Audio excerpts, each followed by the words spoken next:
The thing about diplomatic postings, Marcus Webb had learned, was that most of your time was spent being politely bored in increasingly elaborate locations.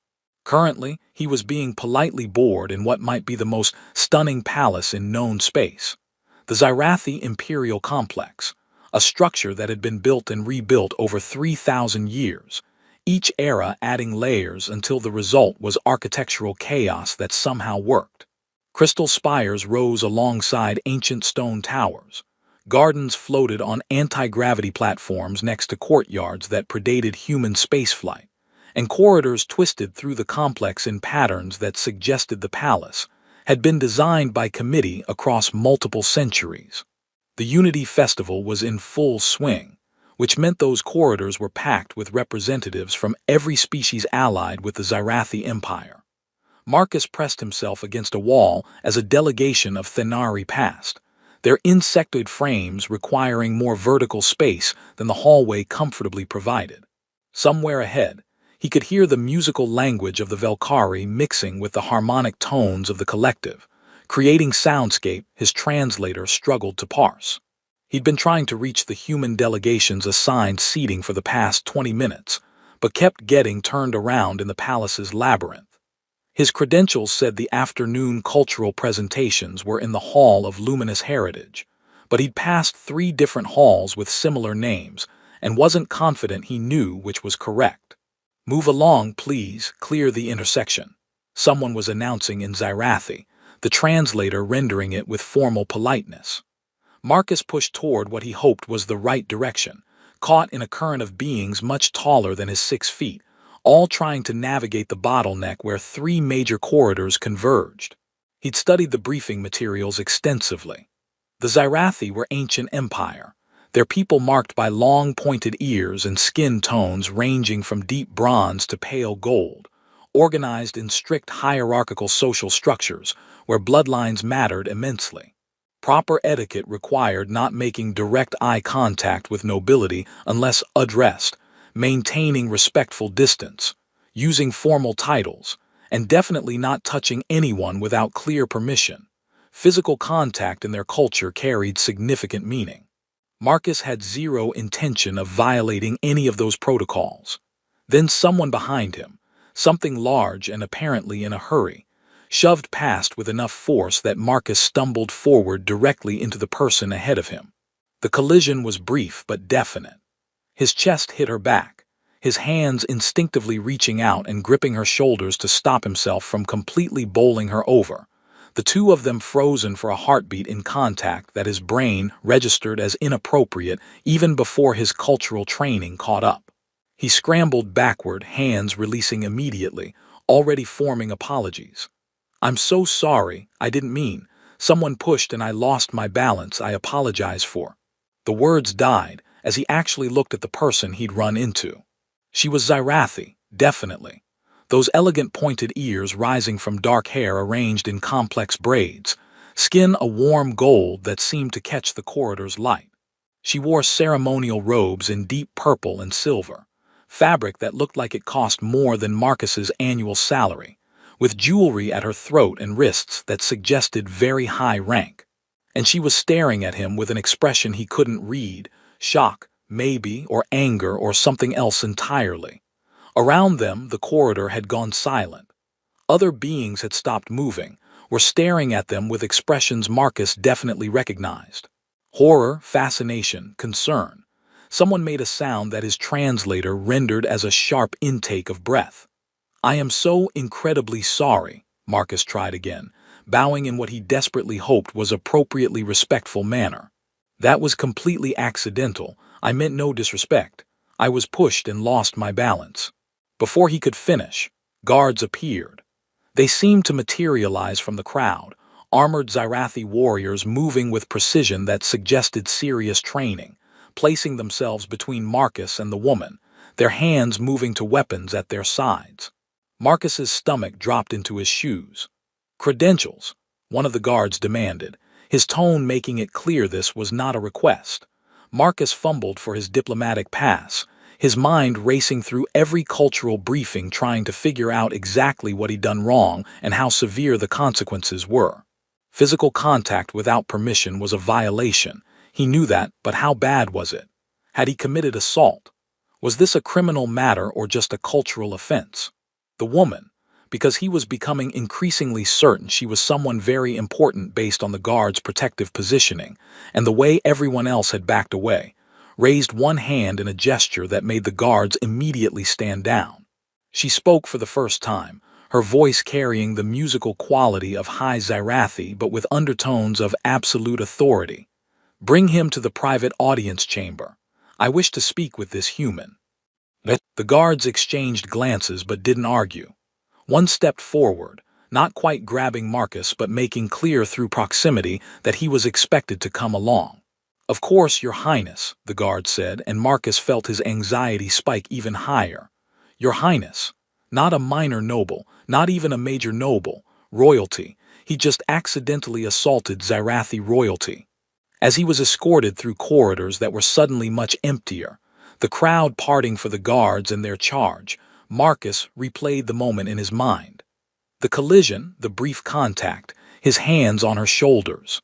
In human culture, it would be nothing, an accident requiring an apology but not a diplomatic incident. In Zyrathi culture, apparently, it was something much more significant. They arrived at a chamber Marcus definitely hadn't seen in any of the palace maps provided to the diplomatic delegations.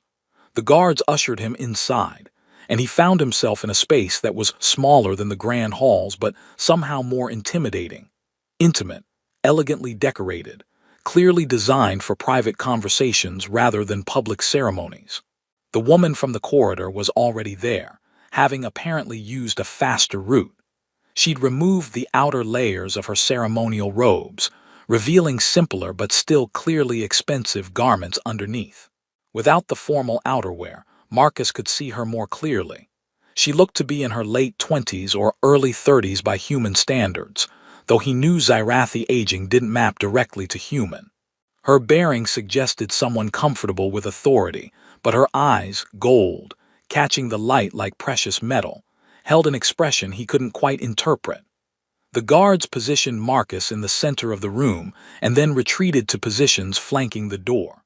Not leaving, just giving the impression of privacy while making clear that intervention was available if needed. The woman studied Marcus for a long moment, her gaze cataloging details. He tried to maintain respectful posture without direct eye contact, falling back on his diplomatic training even though his heart was racing. "State your name and position," she said, her tone formal but not actively hostile. "Ambassador Marcus Webb, Earth Diplomatic Corps, assigned to the Unity Festival delegation," Marcus replied, trying to keep his voice steady. "Your Highness, I sincerely apologize for the collision. It was entirely accidental. Someone in the crowd pushed me from behind and I lost my balance. I meant absolutely no disrespect or offense." "Did you know who I am when you touched me?"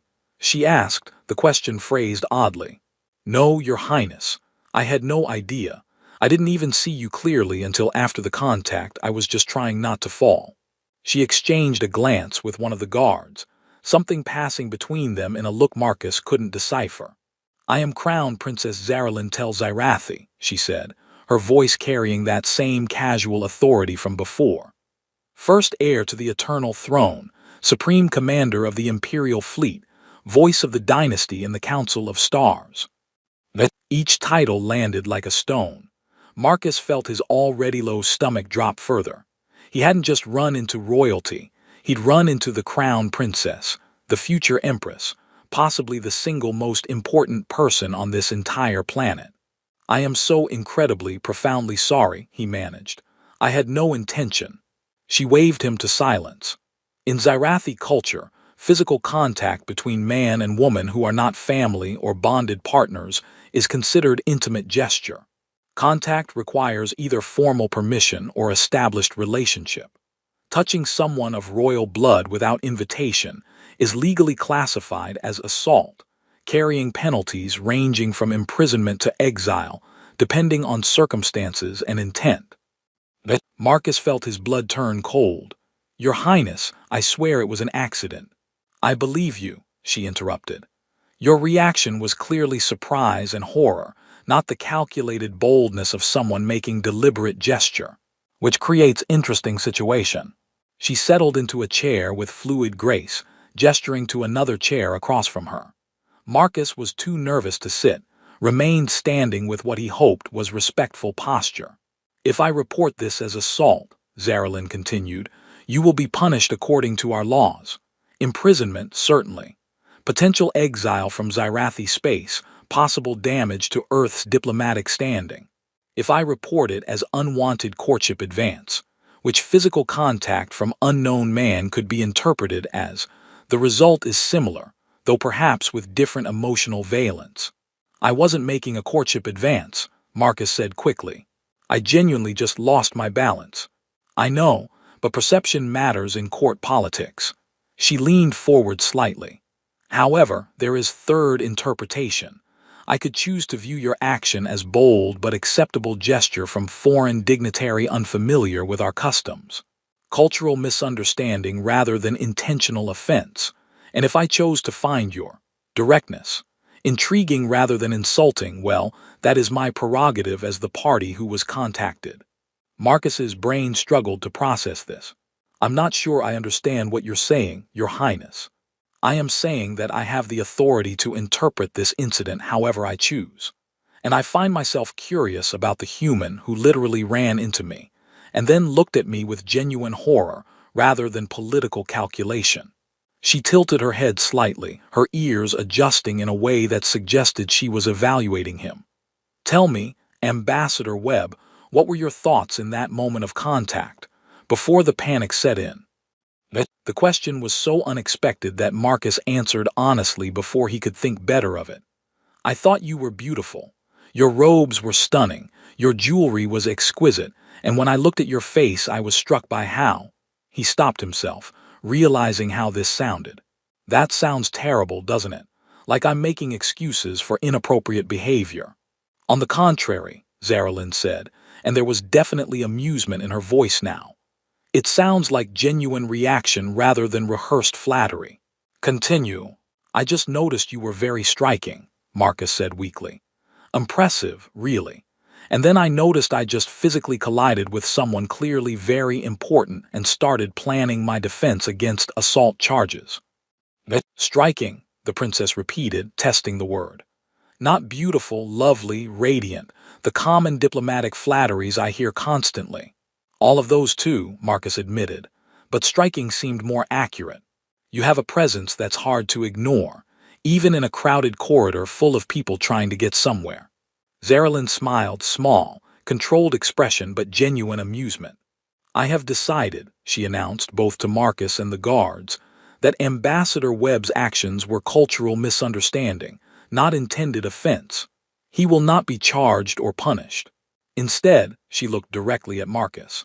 I am choosing to interpret his accidental contact as bold if unintentional courtship gesture. He touched me as if I were not royalty, but simply a woman who caught his attention. I find this refreshing. One of the guards made a sound that might have been surprise or concern. Your Highness, Marcus ventured carefully, I appreciate that interpretation, but I should be clear. I wasn't actually trying to make any kind of courtship gesture. I really was just falling. I know, that is part of what makes it interesting. She stood, indicating the conversation was approaching conclusion. Ambassador Webb, you will attend the royal banquet tonight as my personal guest. I wish to speak with you further, in less chaotic setting than crowded corridor. Marcus's mind reeled. Your Highness, I'm honored, but I'm not sure. It is not a request, she said, though her tone was amused rather than commanding. And Ambassador, try not to collide with anyone else. It might create complications. The guards escorted him out, and Marcus walked back toward the human delegation's quarters in a daze. He'd gone from diplomatic incident to royal banquet invitation in less than an hour, and he had absolutely no idea what had just happened. Behind him, in the private audience chamber, one of the guards spoke quietly to the princess. Your Highness, this will cause problems with the court. Lord Kelter will not be pleased to see you showing attention to an outsider. Lord Kelter, Zarelin said calmly, will have to adjust his expectations. I am tired of being treated as political object rather than person with preferences. The human touched me by accident and reacted with genuine concern rather than political maneuvering. That simple honesty is worth more than 1,000 calculated courtship gestures. The nobles will not see it that way. The nobles rarely see anything beyond their own political advantages. She moved to the window, looking out over the palace grounds. For once in my life, I am making a choice based on personal interest rather than political necessity. The court can adjust or complain. I find I do not particularly care which. The guard bowed and retreated, and Zerilyn stood alone in the chamber, thinking about gold-brown human eyes looking at her with surprise and attraction, treating her like a person rather than a title. She smiled. This was going to be complicated. She was looking forward to it. The human delegation's quarters were in a state of controlled chaos when Marcus returned. "Where have you been?" Ambassador Chen demanded the moment he walked through the door. "The cultural presentation started 20 minutes ago, and someone said you were involved in an incident with—" She stopped, staring at him. "Marcus, why do you look like you've been sentenced to execution?" "I ran into the crown princess," Marcus said, his voice flat with residual shock. "Literally, physically collided with her in a crowded corridor." The room went silent. 3 other members of the human delegation, junior diplomats and cultural attachés, all turned to stare at him with identical expressions of horror. "You touched Zyrathi royalty." Chen's voice had gone very quiet in the way that suggested she was suppressing the urge to scream. "Marcus, please tell me you're joking." "I wish I were." Marcus collapsed into a chair. "Someone pushed me in the crowd, I lost my balance, ran straight into her. Grabbed her shoulders trying not to fall. It was completely accidental, but apparently that doesn't matter much in Zyrathi culture." "Did they arrest you?" asked Jenna Park, one of the junior diplomats. "Please tell me they didn't arrest our delegation's representative." "Worse, the princess invited me to the royal banquet tonight as her personal guest." The room's silence somehow got more intense. "That's worse than arrest?" Jenna asked carefully. "The royal banquet is exclusive," Chen said, her expression cycling through several emotions Marcus couldn't quite track. "Only highest-ranking dignitaries and Zyrathi nobility attend. Humans have never been invited to one." "Marcus, what exactly did you say to her?" "I apologized profusely and told her she was striking," Marcus said. "And apparently she found my terrified honesty refreshing compared to whatever calculated political behavior she usually gets from people." "She found you refreshing," Chen repeated. "The crown princess of the Zyrathi Empire found a human who accidentally assaulted her refreshing." "When you say it like that, it sounds insane." "That's because it is insane." Chen ran her hands through her hair. Okay, we need to think about this strategically. You being invited to the royal banquet elevates our diplomatic status significantly. It shows favor toward Earth, which could benefit all our ongoing negotiations. But it also puts you in the spotlight where every interaction will be scrutinized by people who have been playing political games since before Earth had spaceflight. "I got that impression from the guards' reactions," Marcus said. "They looked like I'd just thrown a grenade into carefully balanced political arrangements." "You probably did." Chen started pacing. "The Zyrathi court is extremely hierarchical. Ancient noble families, complex allegiances, people who have specific expectations about who should have access to the princess. A human showing up as her personal guest is going to create ripples. So what do I do?" "You go to the banquet. You are polite, respectful, and you try very hard not to cause any more diplomatic incidents." Chen stopped pacing to look at him directly. "And Marcus, be very, very careful. The princess may find you refreshing, but that doesn't mean the rest of the court will be friendly. You're an outsider disrupting their social order. They will not like it." The rest of the afternoon passed in a blur of preparation. The human delegation's cultural advisor, Dr. Kenji Tanaka, provided a crash course in royal banquet etiquette. Which utensils to use in what order, how to address various ranks of nobility, which topics were safe for conversation, and which were political minefields. By the time Marcus was dressed in formal diplomatic attire, the closest thing humans had to the elaborate robes the Zyrathi favored, his head was spinning with rules and protocols. Just remember, Kenji said as Marcus prepared to leave, the Zyrathi value composure above almost everything else. Stay calm, show respect, and don't let anyone provoke you into emotional reactions.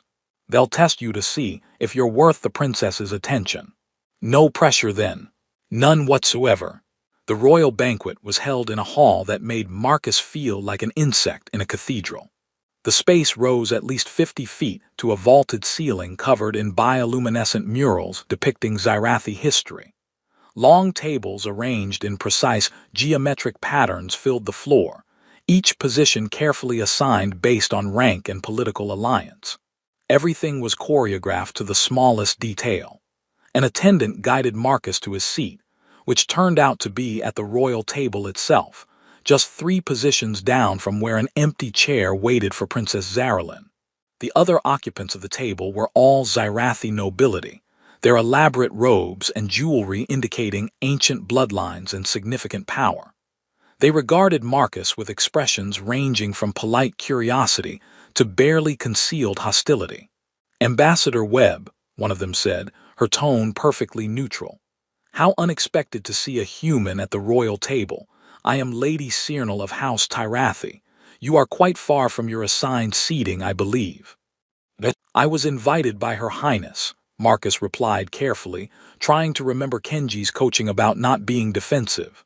"How interesting," another noble said, his tone suggesting it was anything but.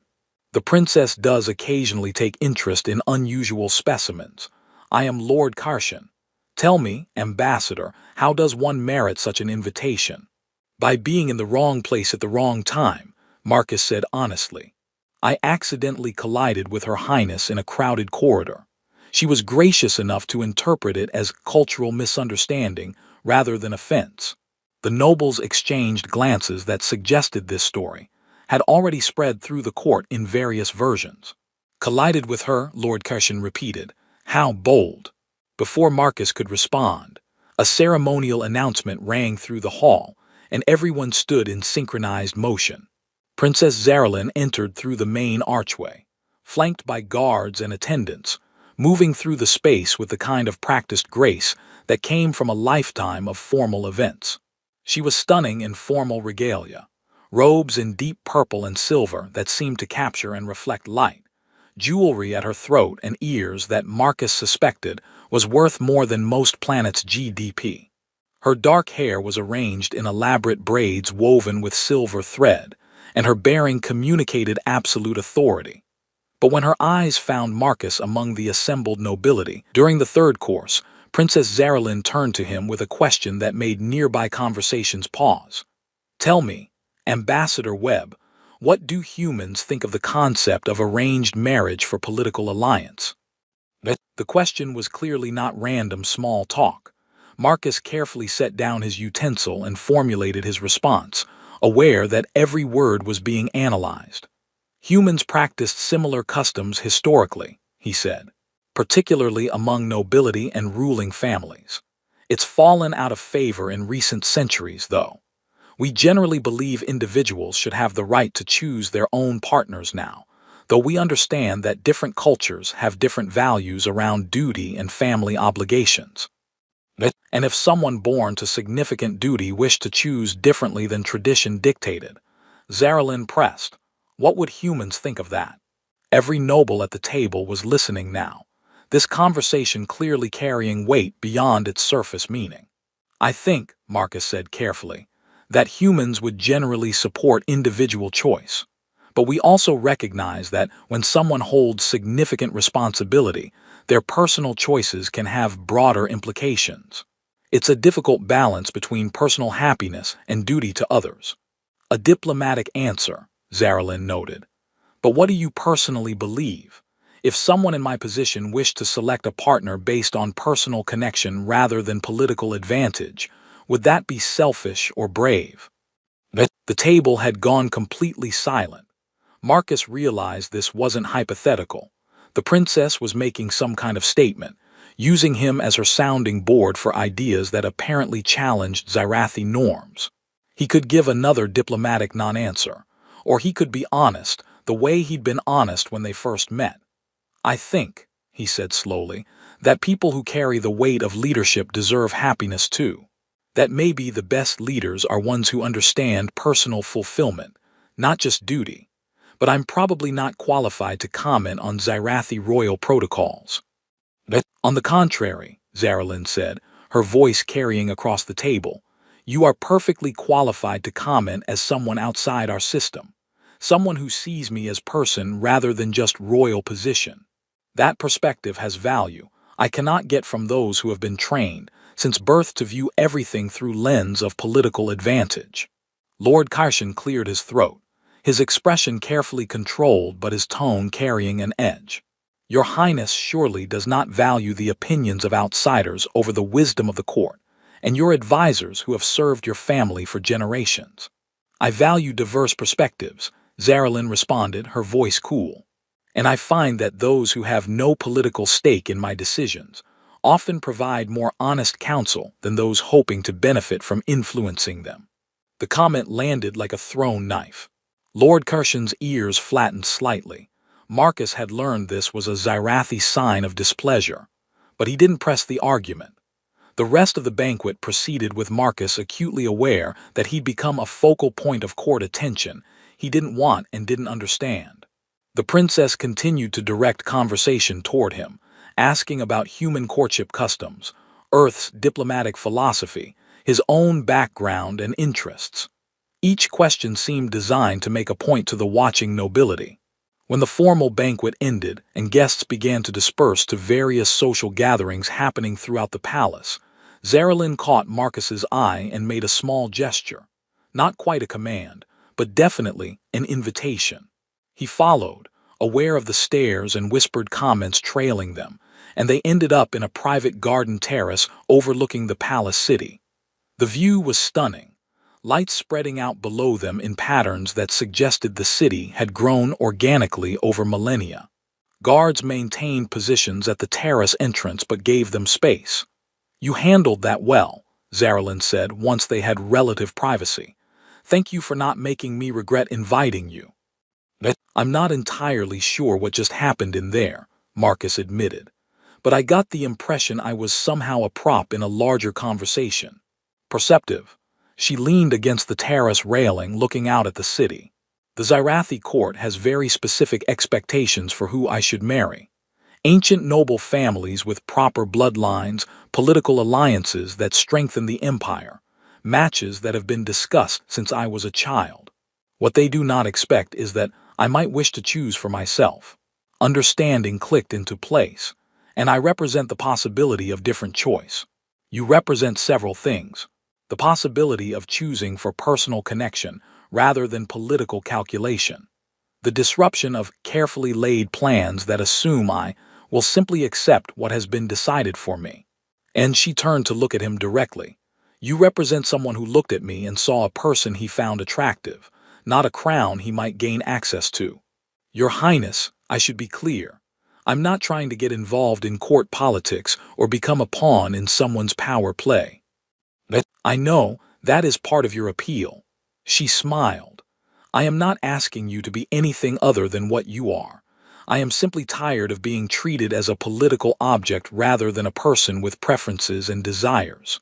And when you ran into me, literally, and reacted with genuine horror and attraction rather than calculated political maneuvering, it reminded me that there are people who can see past the crown." Marcus processed this, understanding the loneliness in her words. "For what it's worth, when I looked at you in that moment, I didn't see royalty. I saw someone beautiful who I just accidentally assaulted, and I was mostly worried about whether I'd caused an interstellar incident."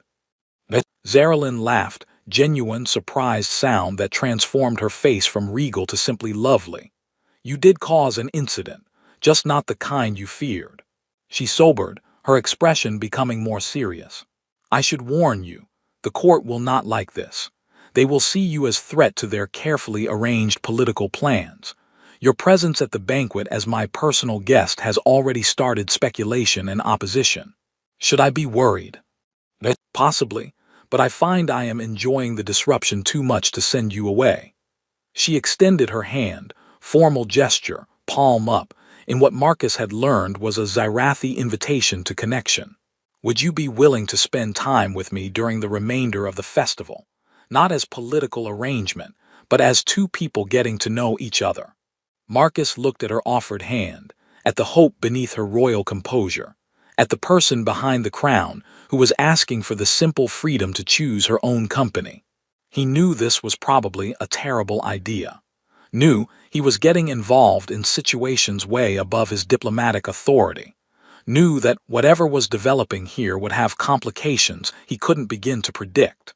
But he also knew that Zerlin's smile made something in his chest warm, that their conversation had been the most genuine interaction he'd had since arriving at this festival, that she was looking at him like he mattered as a person, rather than just a diplomatic function.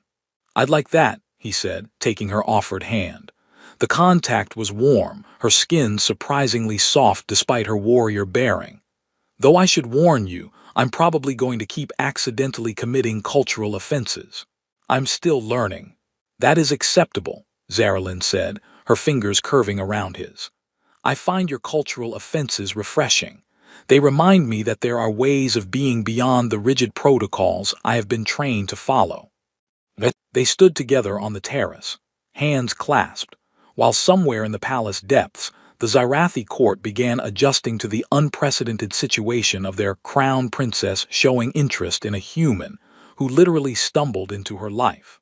Marcus had no idea what he was getting into, but holding Zarelin's hand, feeling the genuine warmth of her smile, he found he was willing to find out. The following days transformed Marcus's experience of the Unity Festival from formal diplomatic tedium to something entirely different and far more complicated. Princess Zarelin, it turned out, had both the authority and the inclination to restructure her schedule around spending time with him.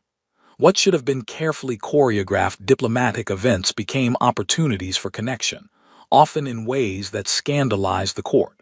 She invited him to a cultural presentation on Zyrathi traditional music, where they sat together discussing the complex harmonic structures, while nearby nobles watched with barely concealed disapproval. She included him in a private tour of the palace archives, sharing Zyrathi history with enthusiasm that made her seem younger and less burdened by her position.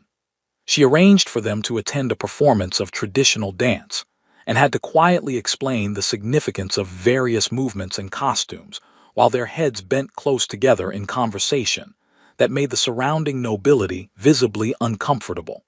Through it all, Marcus was aware of the scrutiny.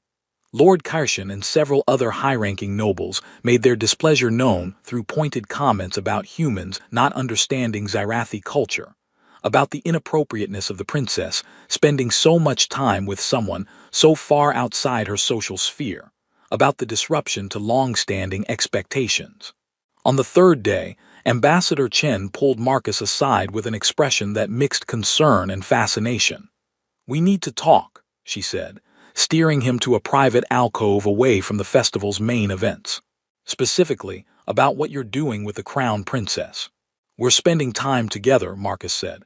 "Talking, attending events, nothing inappropriate." "That's not what I'm worried about." Chen lowered her voice. "Marcus, the princess is engaged. Not officially announced yet, but there's been an understanding with Lord Kelter's family for years. This was supposed to be the festival where they formalized it. Your presence is disrupting carefully laid political plans." Marcus felt his stomach drop. "She's engaged, she didn't mention." "Because she's using you to avoid an arrangement she doesn't want," Chen interrupted. "Which, personally, I think is brave. But Marcus, these people don't mess around with political tradition. The Zyrathi court has operated on the same hierarchical principles for thousands of years. You need to understand what you're walking into." "What do you mean?"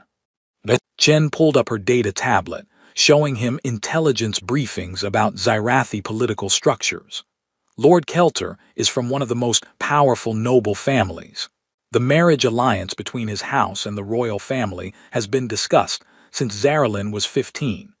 It's supposed to consolidate power, strengthen political coalitions, ensure stability across several colonial regions. Breaking that arrangement would have massive repercussions. And she's using me as her excuse to break it, Marcus said, the pieces clicking together. Or she's using you as proof that she deserves the choice, Chen corrected. I don't think she's being manipulative. I think she genuinely enjoys your company. But you need to be aware that your relationship with her, whatever it is, has political dimensions you can't ignore. That evening, Marcus and Zarelyn had dinner in a private chamber, one of many scattered throughout the palace for exactly this kind of quiet conversation away from the court's constant observation. The guards were outside, the attendants had been dismissed, and for the first time since the festival began, they had something approaching actual privacy. "You've heard about Lord Kelter," Zarelyn said without preamble as they settled at the table. "I should have told you sooner. It would have been useful information," Marcus agreed carefully, "though I'm guessing it's complicated. Extremely complicated." She set down her utensils, looking at him directly. "The arrangement has been understood since I was 15 years old. Kelter is an appropriate match by every traditional measure, ancient bloodline, strong political connections, acceptable to all major court factions. The expectation has always been that this festival would see our formal engagement announced." "What changed?" "I did." Zarelyn's voice was quiet but firm. "I have spent 20 years being prepared for a marriage I did not choose to someone I do not love. I accepted it as my duty, as what my position required. Then you literally ran into me, looked at me with genuine surprise and attraction, treated me like a woman you found interesting rather than a royal obligation. And I realized I did not want to spend my life with someone who sees me as political asset. So I'm your excuse to avoid the engagement," Marcus said, trying to keep his tone neutral. "Initially, perhaps. But the more time we spend together, the more I find I genuinely enjoy your company." She reached across the table, taking his hand in a gesture that had become familiar over the past days. "You make me laugh, Marcus. You ask about my interests, not my political positions. You have no agenda beyond wanting to know me as a person. Do you understand how rare that is?" "I'm starting to," Marcus said. He looked at their joined hands, at the hope in her expression. "But Zarelyn, I'm a mid-level diplomat from a species that's barely relevant on the galactic stage. You're the crown princess of an ancient empire. That's not a minor obstacle too, whatever this is. I am aware of the obstacles. I'm also aware that I have spent my entire life making decisions based on duty and political necessity. For once, I would like to make a choice based on personal happiness." Her grip on his hand tightened slightly. "The question is whether you are willing to take that risk with me." Marcus thought about the consequences, the political complications, the scrutiny, the absolute insanity of getting involved with alien royalty when he was supposed to be here representing Earth's diplomatic interests.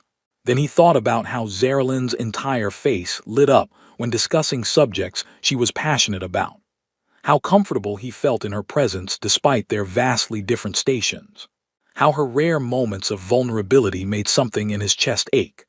"I'm willing," he said, "though we should probably establish some boundaries about what happens when your actual arranged fiancé finds out about this." Zarelyn smiled, not her formal royal smile but something genuine and slightly wicked. "Kelter already knows. The entire court knows. I have been deliberately public about my interest in you. It forces the issue. Either they accept that I will choose my own partner, or they must formally challenge my right to do so. And challenging a crown princess's personal decisions is politically complicated, even for ancient noble families. So you're using me as a catalyst to break your engagement. I am spending time with someone I genuinely care about, who also happens to provide cover for decisions I wanted to make anyway," she corrected. "Both things can be true." They finished dinner talking about safer topics: his childhood on Earth, her experiences training in the Imperial Fleet, the cultural differences between their species that ranged from amusing to profound. But the conversation about Kelter hung between them, an acknowledged complication they'd have to address eventually. Eventually came 2 days later. Marcus was in the human delegation's quarters, reviewing diplomatic correspondence, when Ambassador Chen appeared with an urgent expression. "The princess requested your presence in the formal audience chamber," she said. "Lord Kelter has demanded a meeting with her, and she wants you there." "Why would she want me there for that?" Marcus asked, already dreading the answer. "Because she's making a statement. Come on, we don't have time to debate this." The formal audience chamber was significantly larger than the private rooms where Marcus and Zarelin usually met. It was designed for court functions, with seating arranged to reflect hierarchy and witnesses positioned to observe official declarations. Zarelin sat on a raised platform that wasn't quite a throne but clearly indicated her authority, flanked by advisors and guards. Lord Kelter stood in the supplicant's position, technically respectful, but his bearing suggested barely controlled anger.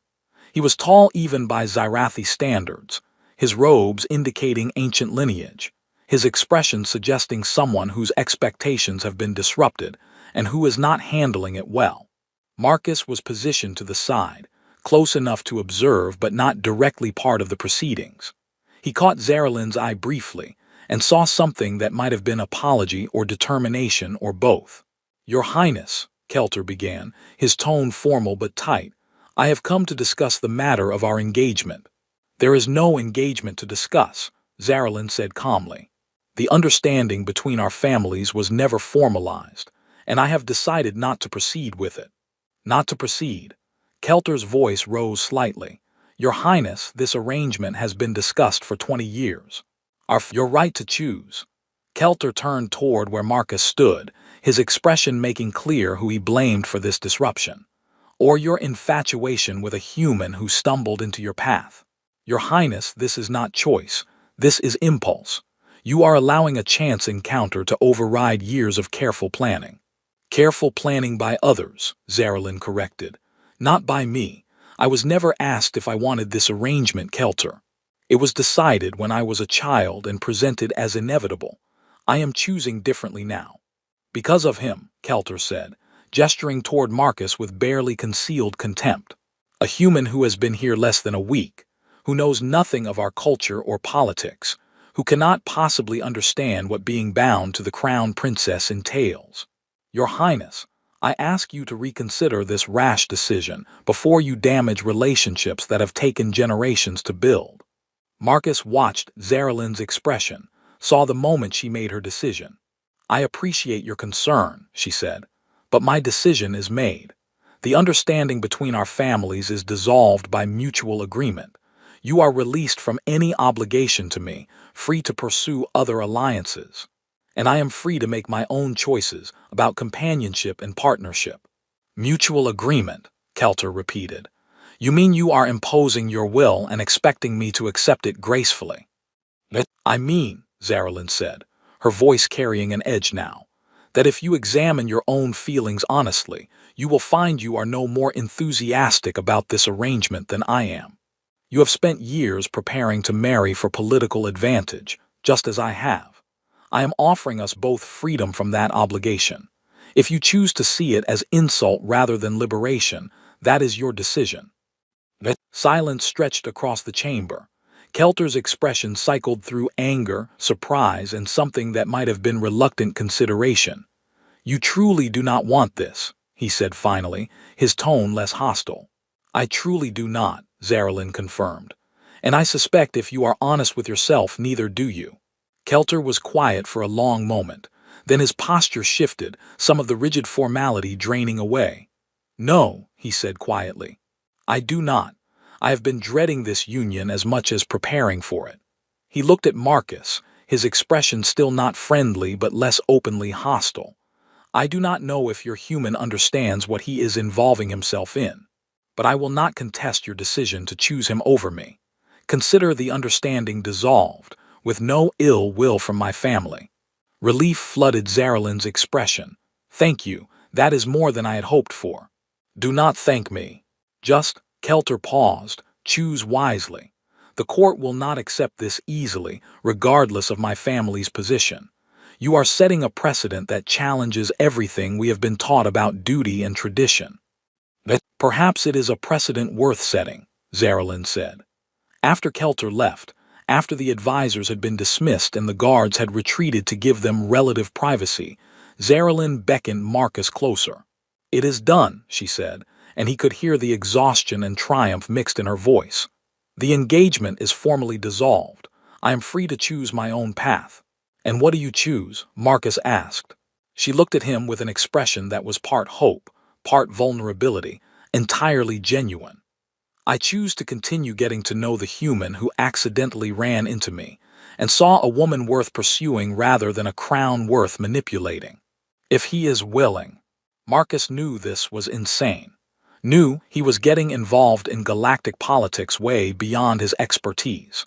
Knew that a relationship between a human and Zyrathi royalty would be complicated on levels he couldn't begin to predict. But he also knew that Zarelin's smile made his day better. That their conversations were the best part of this diplomatic posting. That she looked at him like he mattered, like he was important, like he was someone worth choosing despite every political reason to choose differently. "I'm willing," he said, moving closer and taking both her hands. "Though fair warning, I'm going to keep accidentally committing cultural offenses. I'm still learning Zyrathi protocols." "Your cultural offenses are part of your charm," Zarelin said, standing to meet him. "They remind me that there are ways of being beyond the rigid structures I was raised in." She stepped closer, her height making them nearly eye to eye, and Marcus was struck again by how beautiful she was. Not in the formal, untouchable way of royal portraits, but in the genuine warmth of her expression. "Marcus Webb," she said softly, "you literally stumbled into my life. I am choosing to let you stay." "I'm honored," Marcus said, and terrified but mostly honored. "That is appropriate reaction." She smiled then, in a gesture that made the remaining guards visibly stiffen. She leaned forward and pressed her forehead to his, a Zyrathi gesture of deep intimacy he'd read about but never expected to experience. "Thank you," she whispered, "for treating me like a person when we collided, for seeing me instead of just the crown. That simple moment of genuineness changed everything."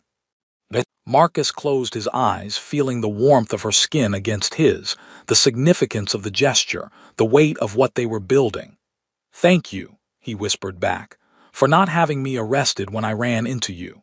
Best diplomatic incident of my career." Her laugh was quiet but genuine, her breath warm against his face. And in that moment, in a Zyrathi palace light years from Earth, Marcus thought that maybe, just maybe, some of the best things in life came from complete accidents in crowded corridors. The Unity Festival's final days brought unexpected developments. Word of the dissolved engagement spread through the court with predictable speed, and reactions ranged from shocked disapproval to cautious interest in how the princess would navigate this unprecedented situation. Marcus and Zarelin spent as much time together as her duties allowed, building something that felt increasingly real despite its improbable origins. They discovered unexpected common ground. Both of them loved strategic games. Both found political maneuvering exhausting even when necessary. Both had a tendency toward dry humor that surprised people who only saw their public personas. "Tell me about your family," Zarelin asked one afternoon as they walked through the palace's extensive gardens, guards trailing at respectful distance. "Standard human family," Marcus said. "Parents still married, one sister, all on Earth. They're proud I made it into the diplomatic corps, but also slightly baffled by what I actually do. My mother keeps asking when I'm going to get a real job that she can explain to her friends." What would she think of this? Zarelin gestured between them, her son involved with alien royalty. "She'd probably ask if you come with a dowry and stable income," Marcus said, making Zarelin laugh. "But seriously, I think she'd like you. She's always saying I need someone who challenges me intellectually and doesn't let me hide behind work." "You hide behind work." "Constantly. It's my primary coping mechanism for social anxiety." "I hide behind protocol," Zarelin admitted. "Formal rules that tell me exactly how to behave in every situation, so I never have to risk genuine emotional vulnerability." "We're quite a pair." "Yes," she agreed, taking his hand, "we are." The festival's closing ceremony was the most elaborate event yet. A massive gathering in the palace's grand amphitheater, where delegates from all allied worlds would offer formal farewells and make closing diplomatic statements. Zarelin was required to preside, and Marcus attended as part of the human delegation rather than as her personal guest. But when the formal proceedings concluded and the princess gave her closing address, speaking about unity, cooperation, and the value of seeing beyond traditional boundaries, she looked directly at Marcus during the final lines. "We must remember," she said, her voice carrying across the amphitheater, "that the strongest alliances are built on genuine connection, not just political calculation. That sometimes the most meaningful relationships begin with unexpected encounters and grow through mutual respect and honest communication. That choosing for ourselves, when we have that privilege, is not selfish but brave." The assembled delegates understood she was making a statement beyond the words. The Zyrathi nobles in attendance had varying reactions, but Marcus noticed that some of the younger ones looked thoughtful rather than disapproving. After the ceremony, as delegates began departing for their respective worlds, Marcus found himself in the private garden terrace where he and Zarelin had first really talked. She arrived shortly after, still in her formal regalia but moving with visible relief at being away from the public eye. "How are you feeling?" he asked as she settled beside him at the railing. "Exhausted, relieved, terrified of what comes next." She looked out at the city. "The festival is ending. You will be returning to Earth with your delegation, and I will be here, facing a court that is very unhappy with my choices." "Do you regret it?" Marcus asked quietly, breaking the engagement, disrupting the political arrangements. "Not for a moment." She turned to face him, "But I would be lying if I said I was not concerned about the future. What we have built over these days, it feels real, Marcus. But it was also built in a bubble of festival time, away from the regular pressures of our positions. When you leave, when reality returns, I do not know how we maintain this." Marcus had been thinking about the same thing. Long-distance relationships are hard even when both people are human and on the same planet, across species and light years of space. "Is potentially impossible," Zarelin finished. "I know. But I find I do not want to give up simply because it is difficult." "Neither do I," Marcus took her hand. "So we figure it out. Communication protocols, visit schedules, whatever infrastructure we need to make this work. It won't be easy, but nothing worth having is. You are willing to try, even knowing the complications, the scrutiny, the political ramifications." "I'm willing to try because you make me happy," Marcus said simply. "Because our conversations are the best part of my day. Because you're brilliant and brave and you deserve someone who sees that. The complications we can figure out as we go." Zarelin smiled, the genuine smile that transformed her whole face. "I should warn you, the Zyrathi concept of romantic partnership, especially for royalty, comes with expectations and protocols you have not yet encountered. Tell me, if we pursue this formally, there will be courtship rituals, family meetings, political assessments.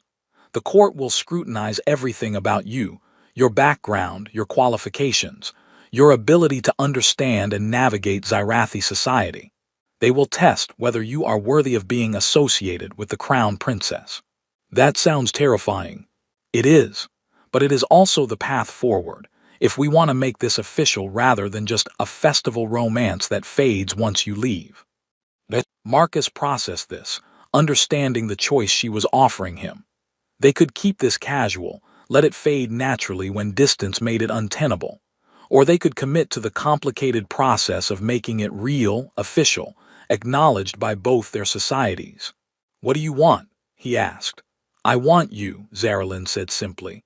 "I want to see if what we have found can become something lasting. I want to choose you formally and publicly and accept whatever consequences come with that choice." Marcus felt something in his chest expand, warm and bright. "Then let's do it. The formal courtship, the protocols, all of it. I'm in completely." Relief and joy flooded her expression. "Truly, even knowing it will be difficult." "Especially knowing it will be difficult. Nothing worth having comes easy, right?" She laughed, pulling him closer. "When did you become wise?" Probably right around the time I ran into the most amazing woman in the galaxy, and she decided I was worth keeping despite my terrible first impression. Your first impression was perfect, Zaralyn corrected. Genuine, unplanned, completely without political calculation. It was exactly what I needed to see. They stood together on the terrace, holding each other while the city lights flickered below.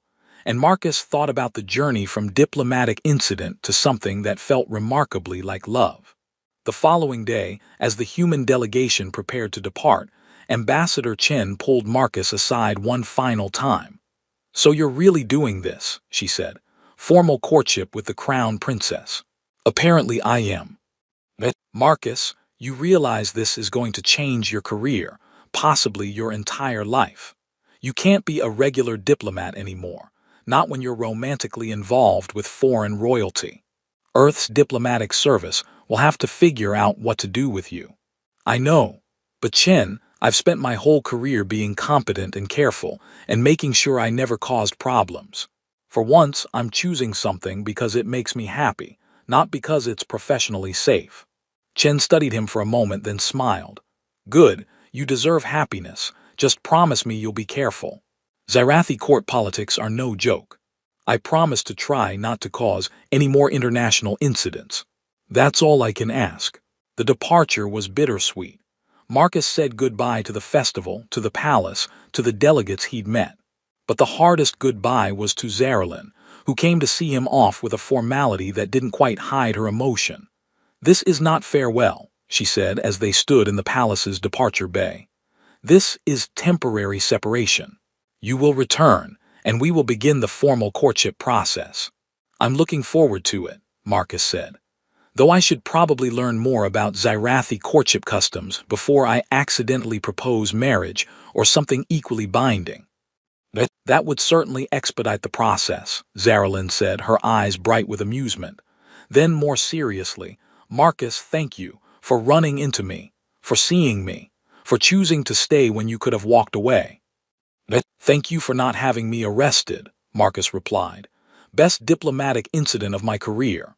She laughed and then, despite the watching guards and departing delegates, she pulled him close and pressed her forehead to his in that intimate Zyrathi gesture that still made his heart race. "Until we meet again," she whispered. "Until we meet again," he promised.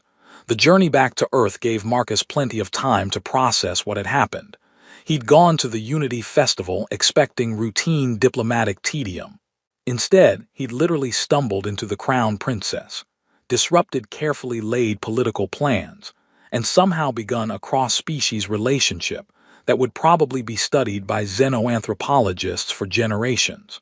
His family's reaction when he explained was about what he expected. "You ran into her." His mother repeated for the third time, "Just physically collided." "In a crowded corridor," Marcus confirmed. "It was an accident." "And now you're dating her," his sister added, her tone mixing awe and amusement. "You accidentally assaulted alien royalty and she decided to date you. That's the most you thing that's ever happened." "I didn't assault her," Marcus protested. "It was a cultural misunderstanding."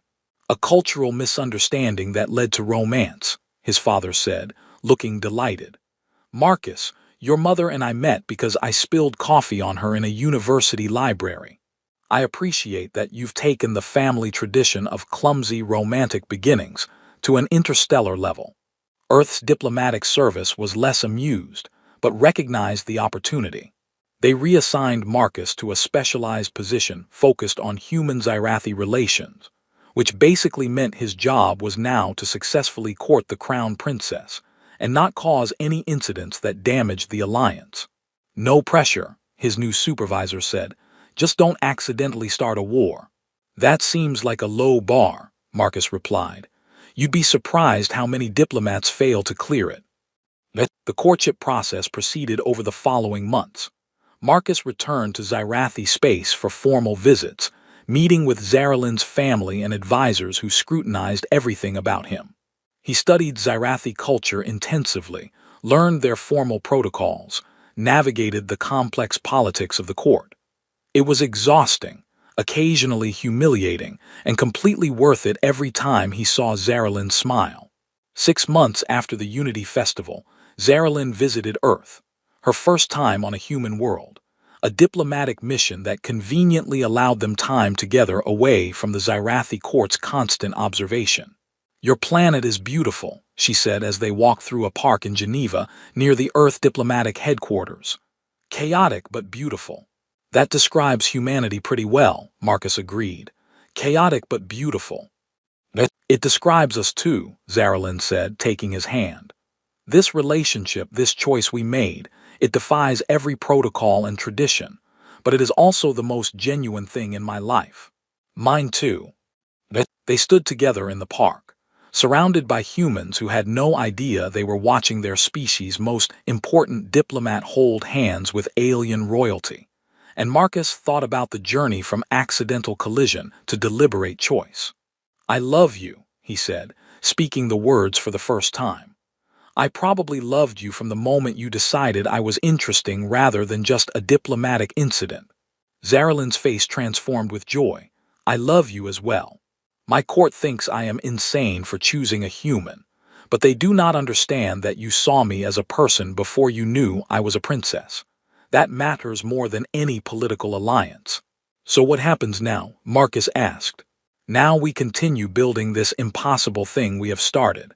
Now we prove that love across species and stations is not just possible but worthwhile." She pulled him closer. "Now we live the precedent we set, and hope that others will find courage in our choice." "I can do that." "Good, because you are stuck with me now."